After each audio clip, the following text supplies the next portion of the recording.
Bon, mais je pourrais me présenter en tant qu'un garçon. Euh, et je demande déjà en avance quelques grandes fautes même des Français. J'espère ne pas les commettre.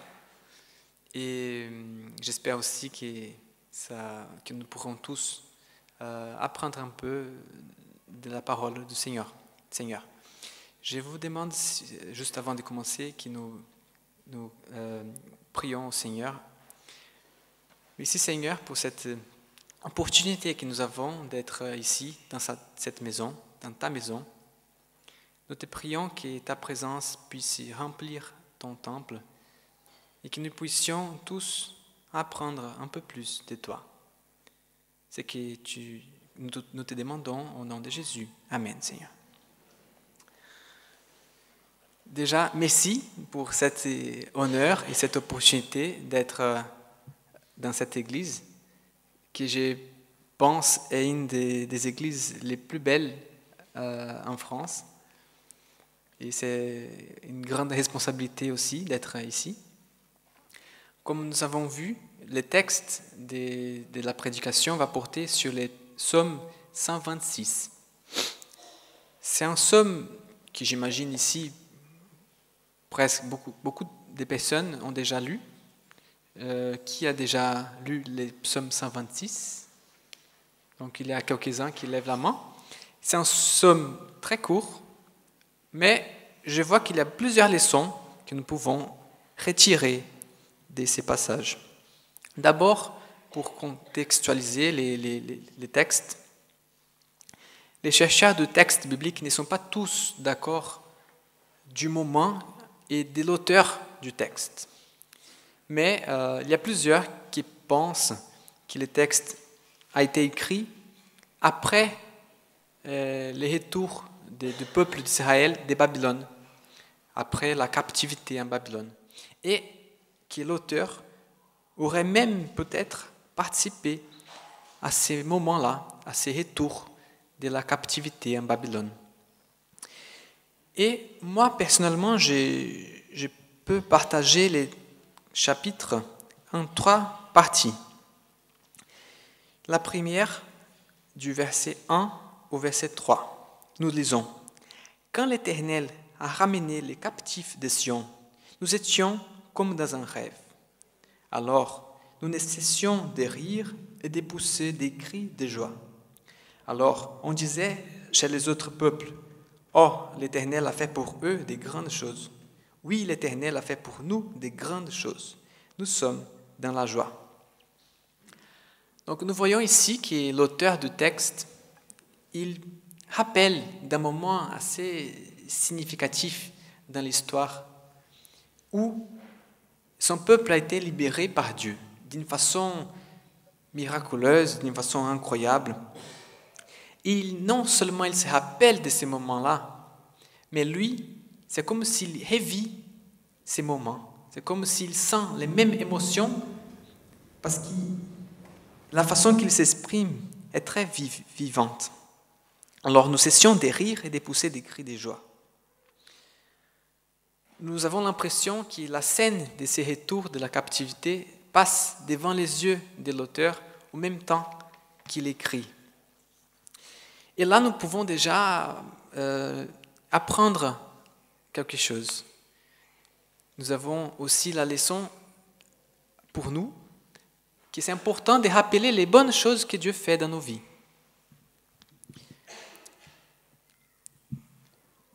Dieu fait des grandes choses dans nos vies, de la même façon que Dieu a fait des grandes choses dans la vie du peuple d'Israël et de l'auteur du texte particulièrement. Constater les bienfaits que Dieu a fait pour nous change notre état d'esprit. Et c'est pour cela que je vous invite maintenant à fermer les yeux pour quelques secondes et essayer de rappeler des choses que Dieu a fait pour chacun de vous.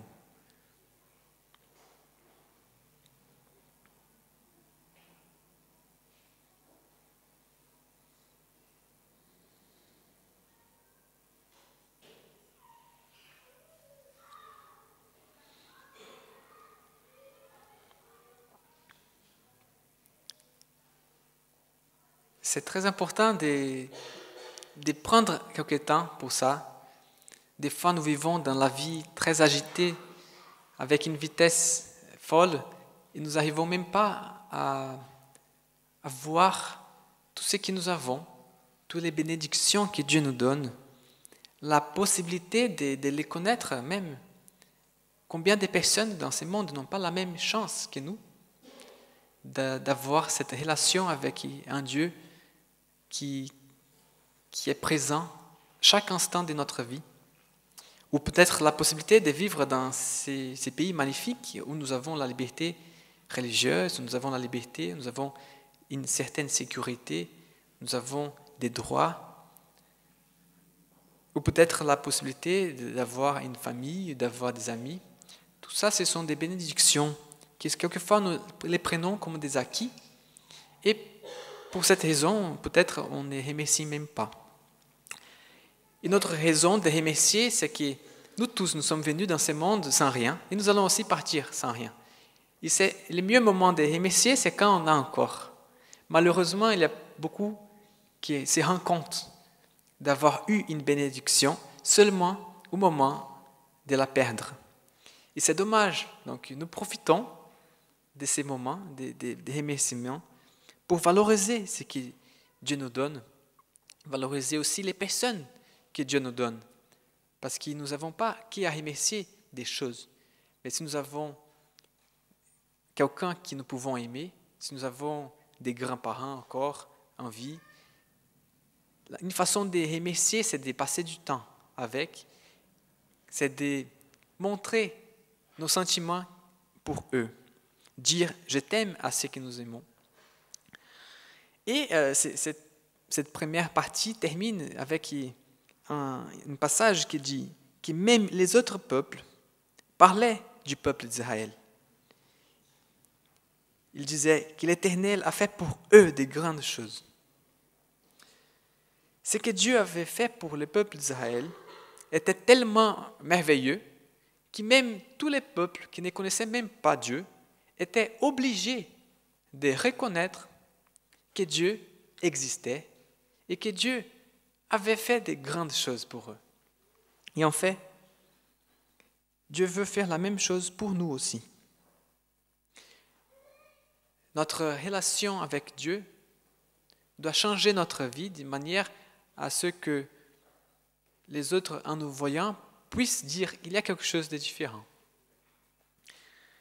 Lors de mon travail humanitaire, j'ai eu l'opportunité de vivre quelques situations où Dieu a pu se montrer. Et une de ces situations a été au Soudan du Sud. Je venais d'arriver dans ces pays, on était à la frontière avec le Soudan, dans un camp de réfugiés.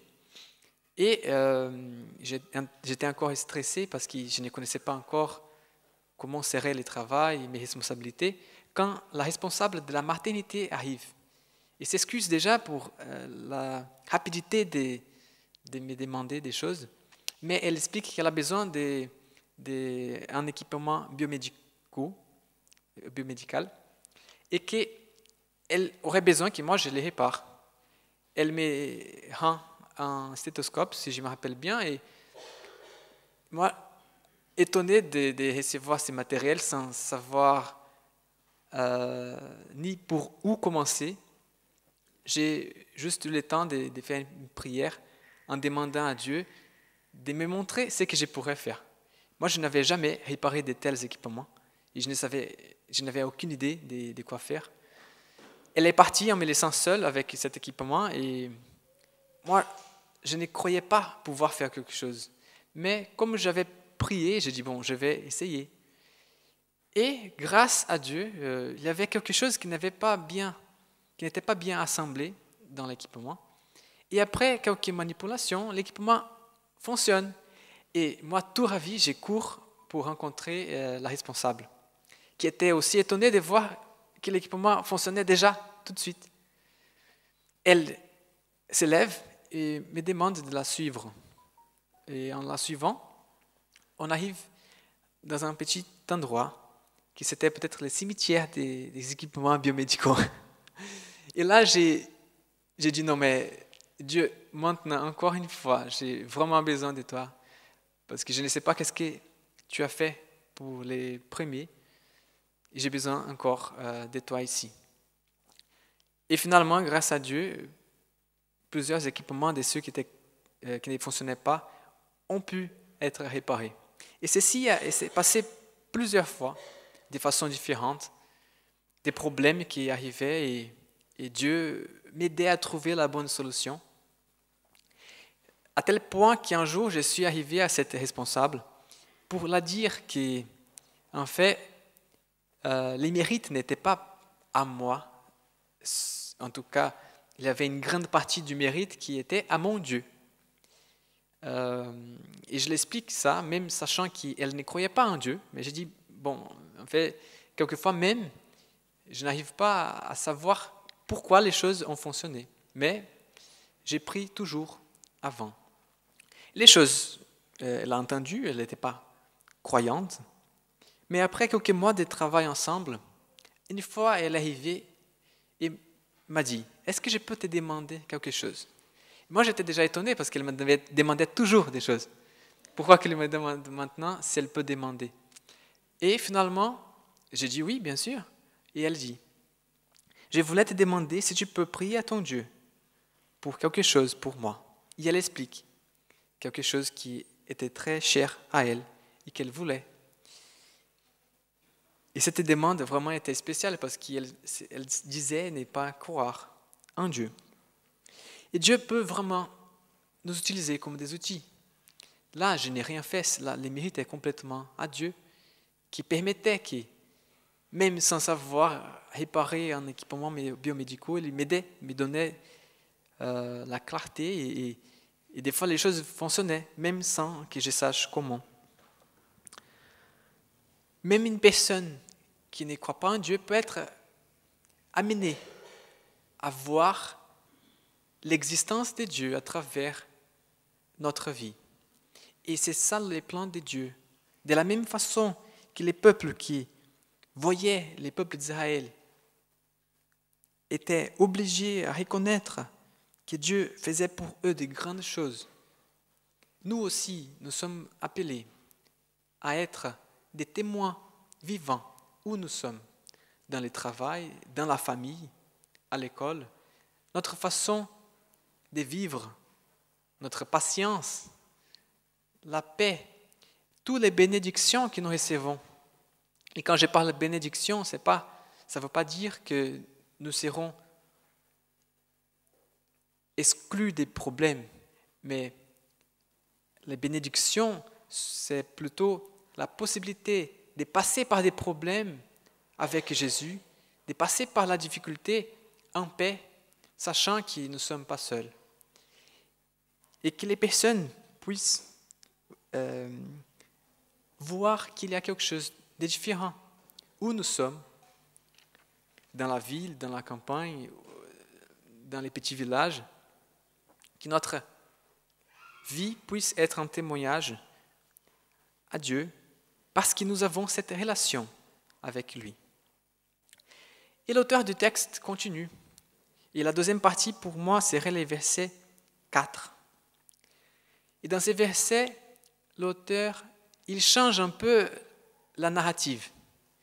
On voit que là, il n'est plus en train de rappeler des grandes choses que Dieu a fait pour lui. Là, il fait une demande à Dieu. Il dit, « Viens changer notre sort, ô Éternel, comme quand l'eau coule à nouveau dans les lits des rivières du Negev. » Est-ce que quelqu'un ici connaît le Negev? Bon, il n'y a pas beaucoup. Il y a un.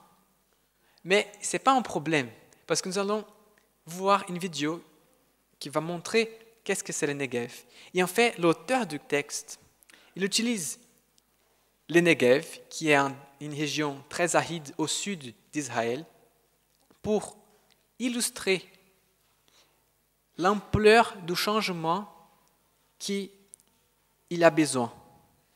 Il demande une transformation ici, l'auteur. Il dit, viens changer notre sort, ô Éternel.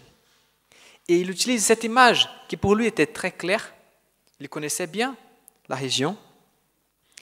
Il utilise cette illustration des transformations que nous allons voir maintenant dans la vidéo.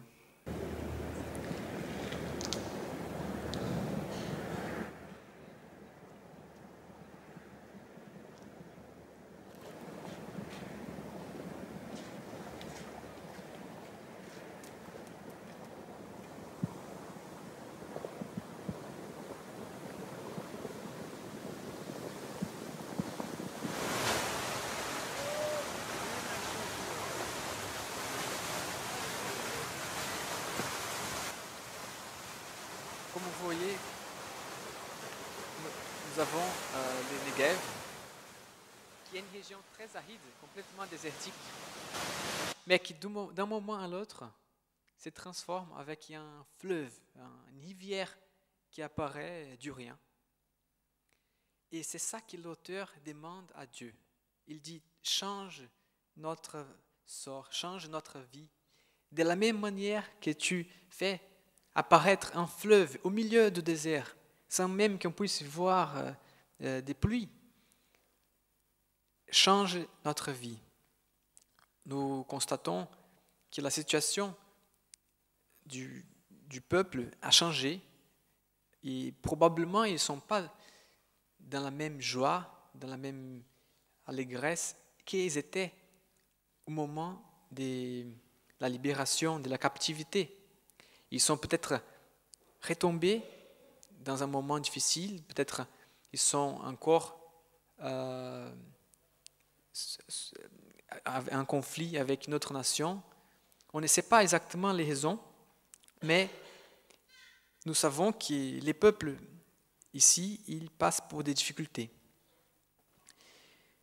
Nous aussi, nous avons tous besoin d'être transformés et seulement Dieu peut faire cette transformation. Le Créateur du ciel, de la terre, il peut facilement faire couler un fleuve au milieu du désert, mais il peut aussi transformer nos vies d'un moment à l'autre.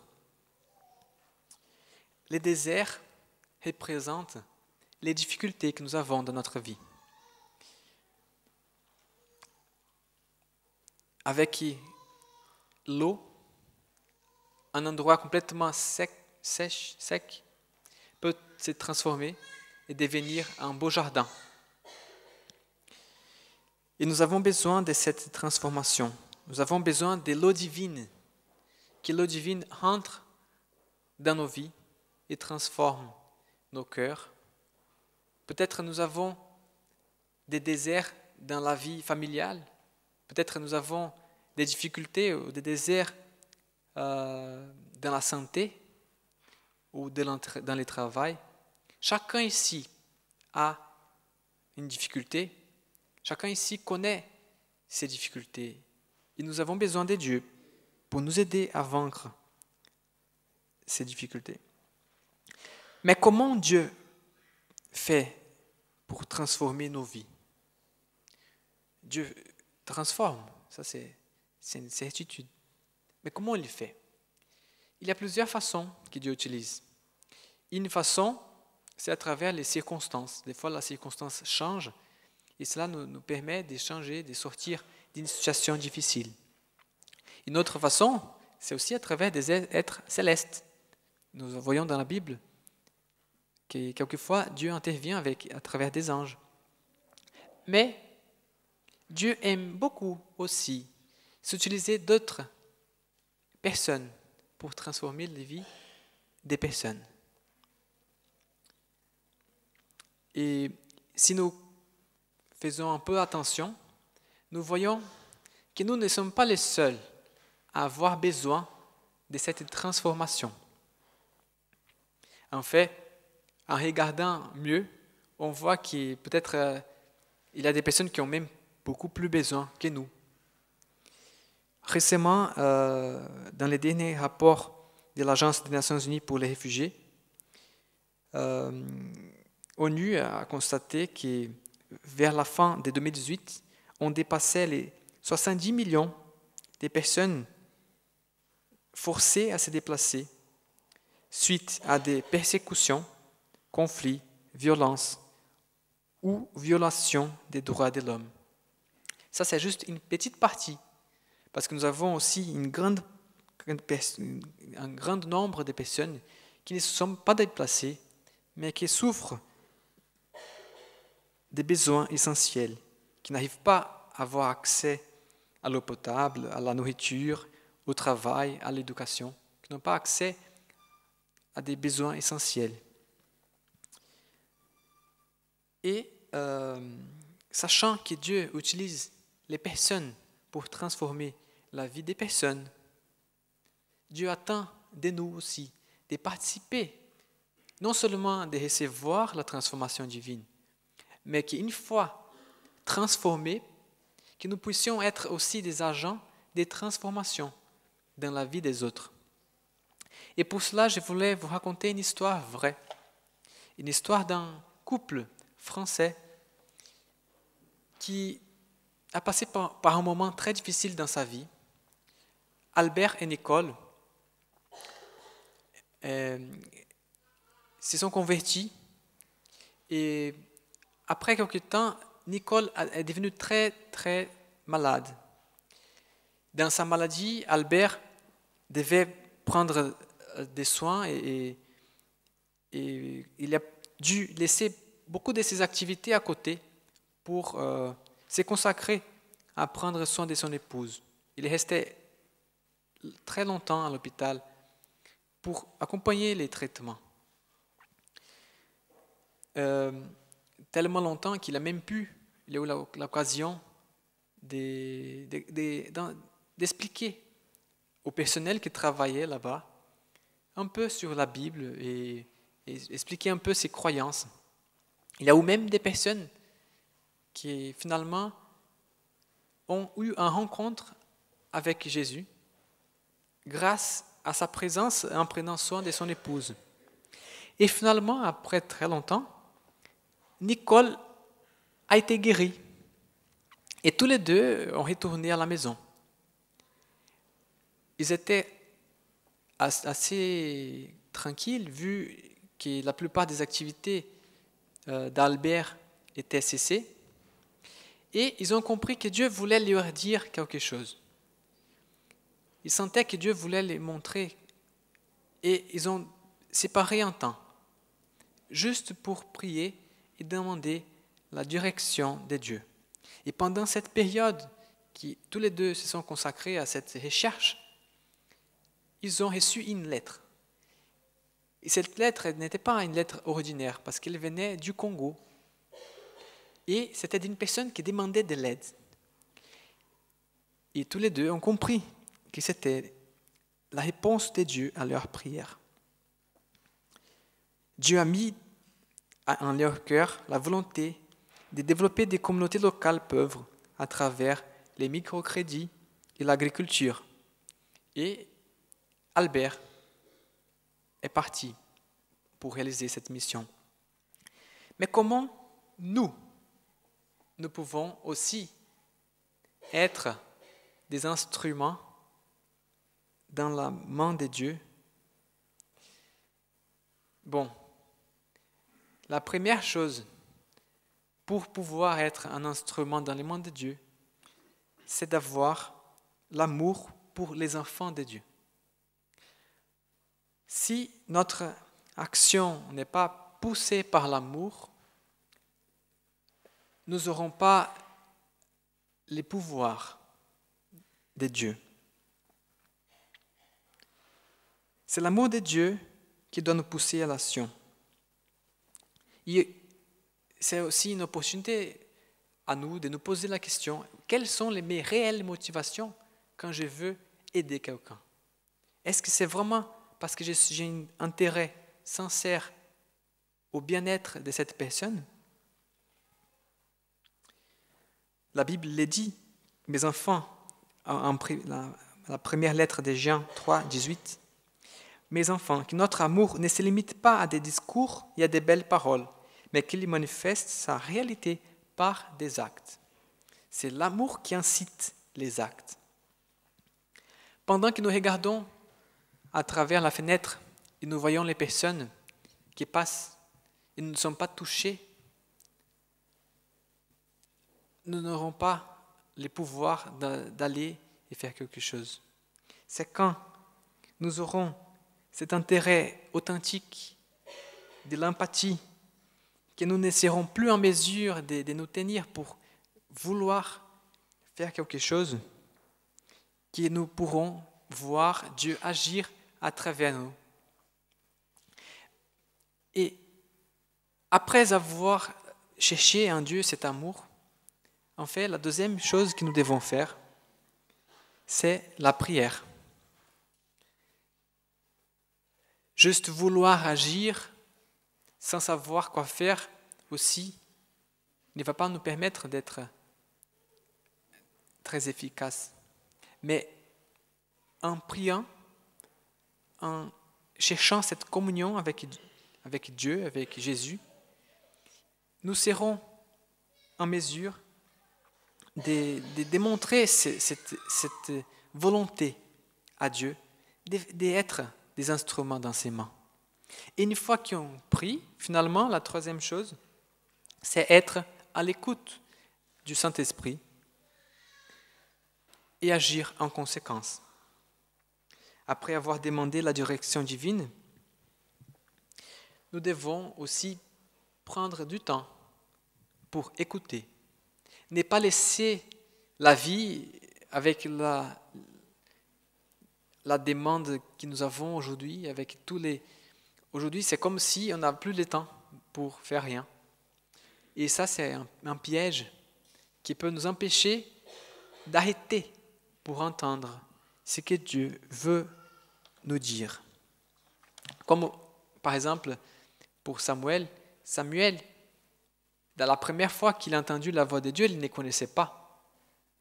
Il a fallu entendre plusieurs fois pour que lui, il puisse reconnaître la voix de Dieu et savoir ce que Dieu veut qu'il fasse.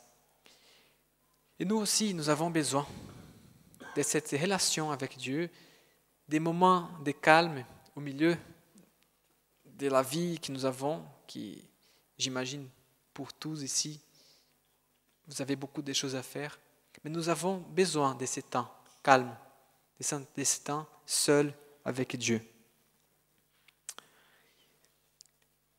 Et voilà ce que nous devons faire en tant qu'individus pour chercher ce que Dieu veut nous montrer, ce que Dieu veut que nous fassions. Mais nous avons aussi la possibilité de travailler en collaboration avec d'autres personnes. Dieu a son Église, il veut aussi que nous, en tant que collectif, nous puissions aussi entrer en action pour aider les personnes qui sont plus vulnérables. C'est aussi pour aider dans cette action collective qu'Adra existe. Adra n'est pas connecté. Adra aide à connecter. Adra connecte l'individu à son Dieu. Adra me connecte avec mon Église. Adra me connecte avec la communauté. Adra sert à connecter aussi l'Église dans son environnement. Et finalement, Adra nous connecte au monde pour nous permettre d'agir en tant que collectif, non seulement en tant qu'individu. Depuis son début, le christianisme est là pour être une bénédiction à la société. Et alors, comment devons vivre les chrétiens? Comment devons-nous vivre dans la ville, dans la campagne, dans la métropole, à Paris? Nous devons vivre connectés à Dieu à travers la prière, mais aussi connectés à la réalité qui nous entoure. Nous devons agir en tant qu'individus, mais aussi en collaboration avec d'autres pour être une bénédiction à la société à travers des actions poussées par l'amour de Dieu. Voilà que nous terminons la deuxième partie du texte et nous arrivons à la troisième la troisième partie du texte, qui, j'avoue, je n'ai jamais compris la profondeur de ces deux derniers versets jusqu'au jour où j'ai entendu une histoire qui est fictive, mais qui se passe en réalité dans plusieurs villes au monde. Et cette histoire se passe dans un village assez petit en Afrique. Et à ce moment-là, nous vivons la récolte. Nous sommes en fait, tous les villages chantent, jouent et sourient parce qu'il y a l'abondance de la nourriture. Tous peuvent manger et jouir la récolte de son travail. Mais cette saison des récoltes, elle arrive juste une fois par an. Et bientôt, les mois se passent et l'abondance va céder place à la rareté. Et des 3 repas par jour à 2, à 1, et même quelques personnes, 1 repas chaque 2 jours. Et les moments les plus difficiles arrivent quand nous sommes proches de la saison des pluies de l'année prochaine. Parce que, malgré les manques, il faut aller au travail au soleil pour préparer les champs avant que les pluies arrivent. Et à ces moments-là, je peux imaginer un enfant qui est un peu triste vu les manques et qui se promène et voit un peu caché dans un abri un gros sac de céréales. Et il observe que c'est les mêmes céréales que maman utilise pour faire sa nourriture. Il va en courant pour rencontrer sa mère. Il dit, « Maman, maman, j'ai trouvé de la nourriture. J'ai trouvé un gros sac caché dans l'abri. Et maintenant, nous pouvons manger abondamment à nouveau. » Et je peux imaginer aussi la maman qui comprend tout de suite ce qui s'est passé, demande à son fils de venir s'asseoir sur ses jambes et l'explique. Mon fils, en fait, ces gros sacs de graines, on ne peut pas les manger. Ces graines, elles sont tout ce qui nous sépare entre la récolte de l'année prochaine et la ruine totale. En lieu de les manger, il va falloir qu'on les jette par terre pour s'aimer et avoir une récolte après quelque temps. Et c'est dans ces contextes que je vois aussi ces 2 versets qui terminent les chapitres, qui parlent « Qui sème dans les larmes moissonnera avec des cris de joie. Qui s'en va en pleurant alors qu'il porte sa semence reviendra en poussant des cris de joie alors qu'il portera ses gerbes. » Nous voyons immédiatement que la Bible dit aussi que Dieu bénit ceux qui vont au travail, ceux qui travaillent, ceux qui font un effort. Mais nous voyons aussi ce que le texte nous montre, c'est que ceux qui arrivent à renoncer à un plaisir immédiat, voilà, manger la récolte complètement, pour avoir un bien majeur après, aussi, ils seront bénis. Et ce que cette histoire me montre, c'est que quelquefois, pour réaliser cette œuvre, il faut renoncer à quelque chose de très précieux.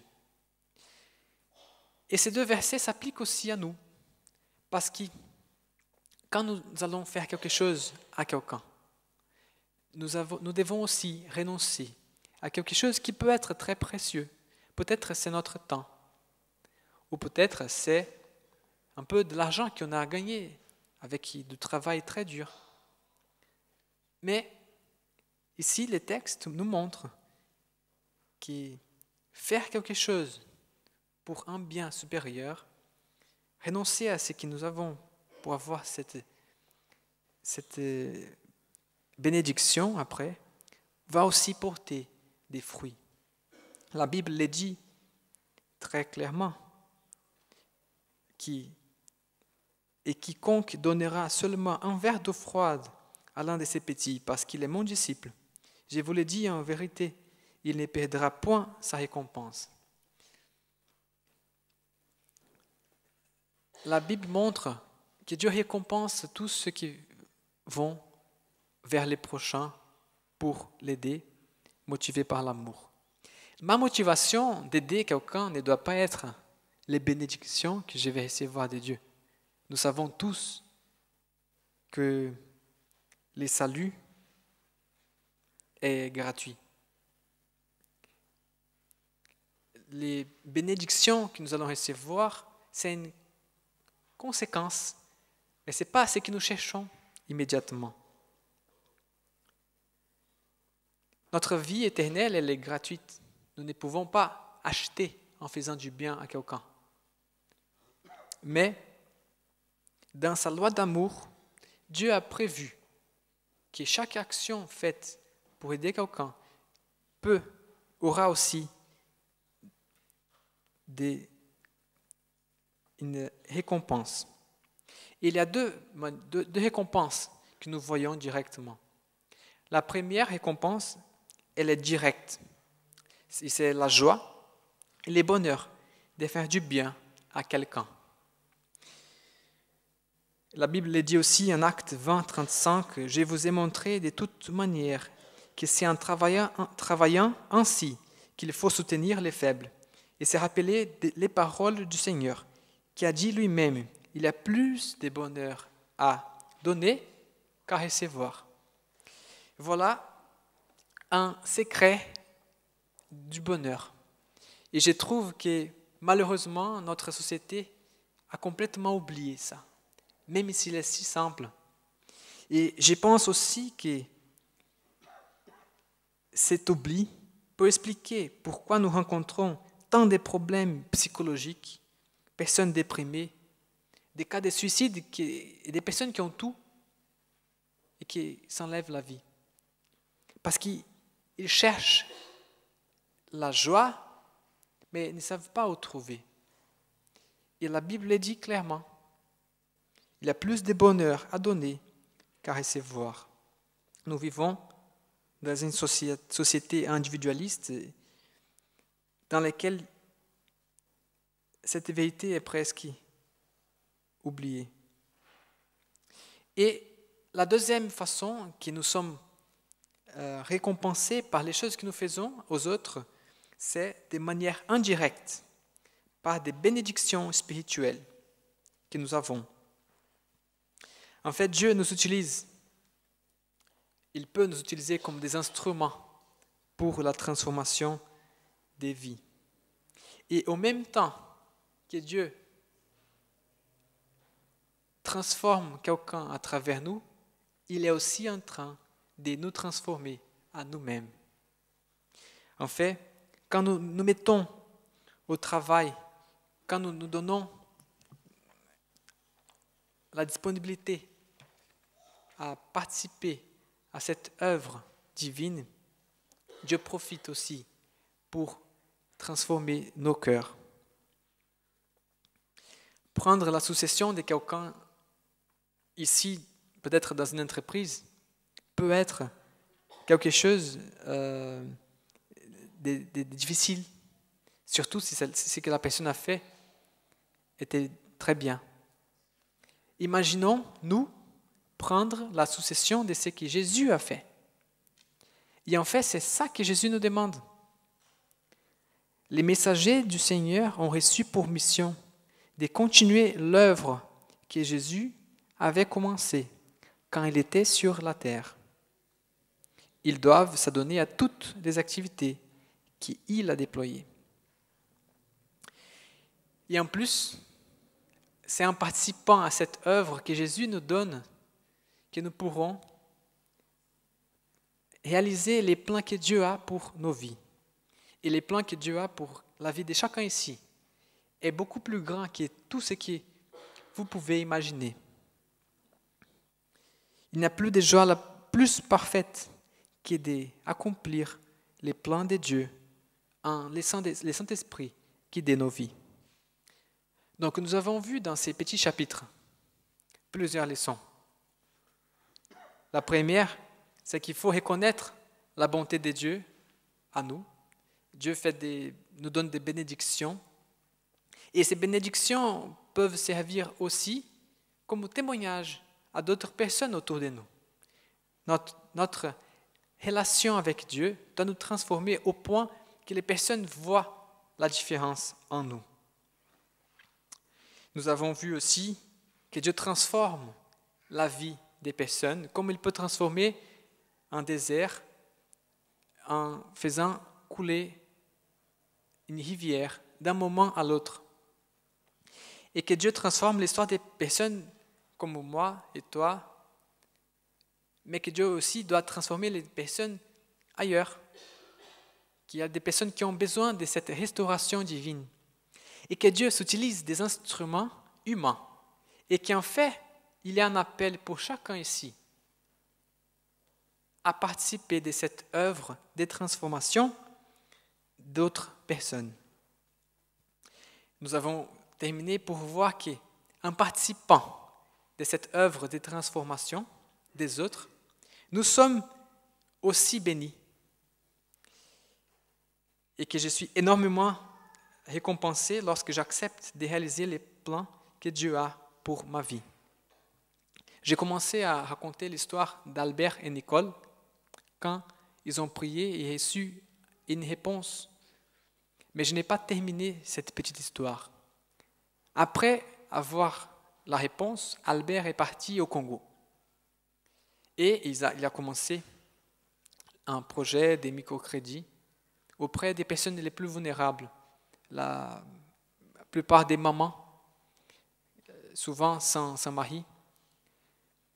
Et dans un moment, après qu'ils avaient déjà mis en place les projets, ils ont appelé tous les mamans pour expliquer comment les projets allaient fonctionner.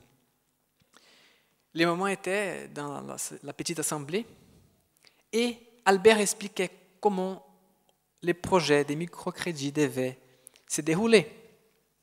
Les mamans étaient étonnées et le silence était absolu pendant qu'Albert expliquait.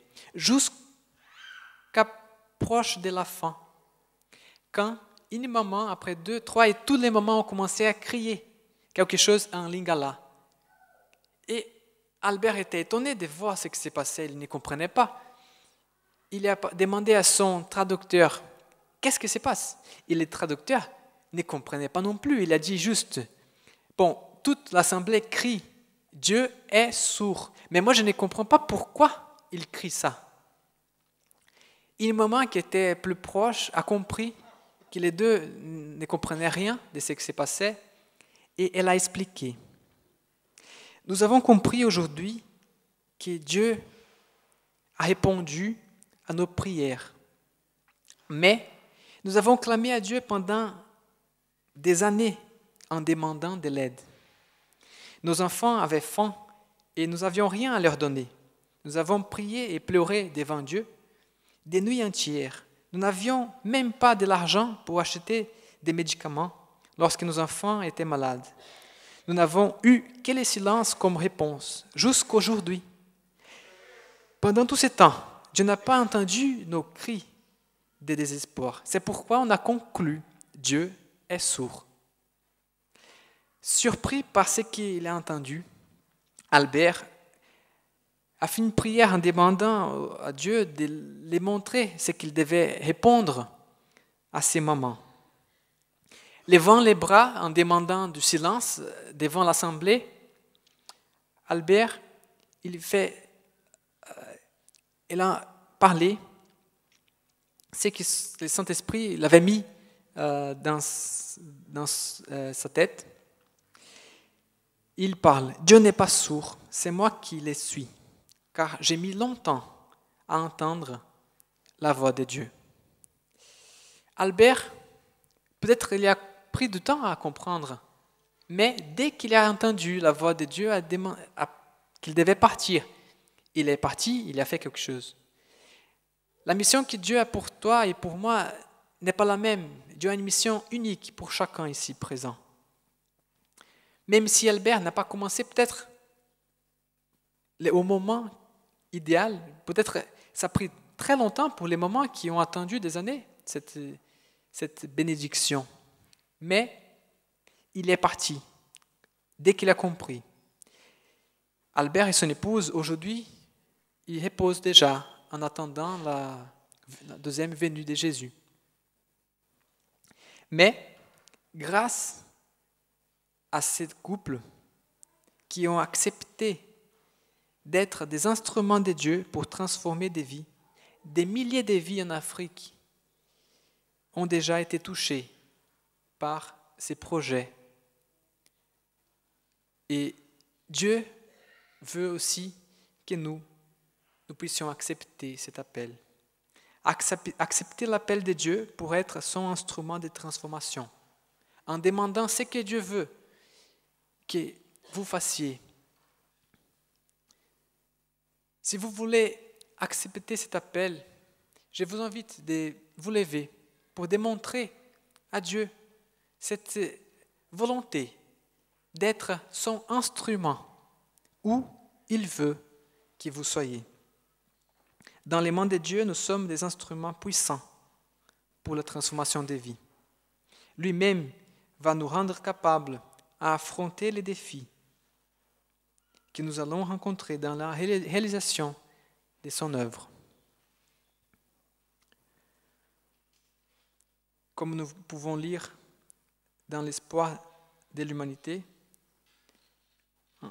tout vrai disciple devient un missionnaire dès son entrée dans les royaumes de Dieu.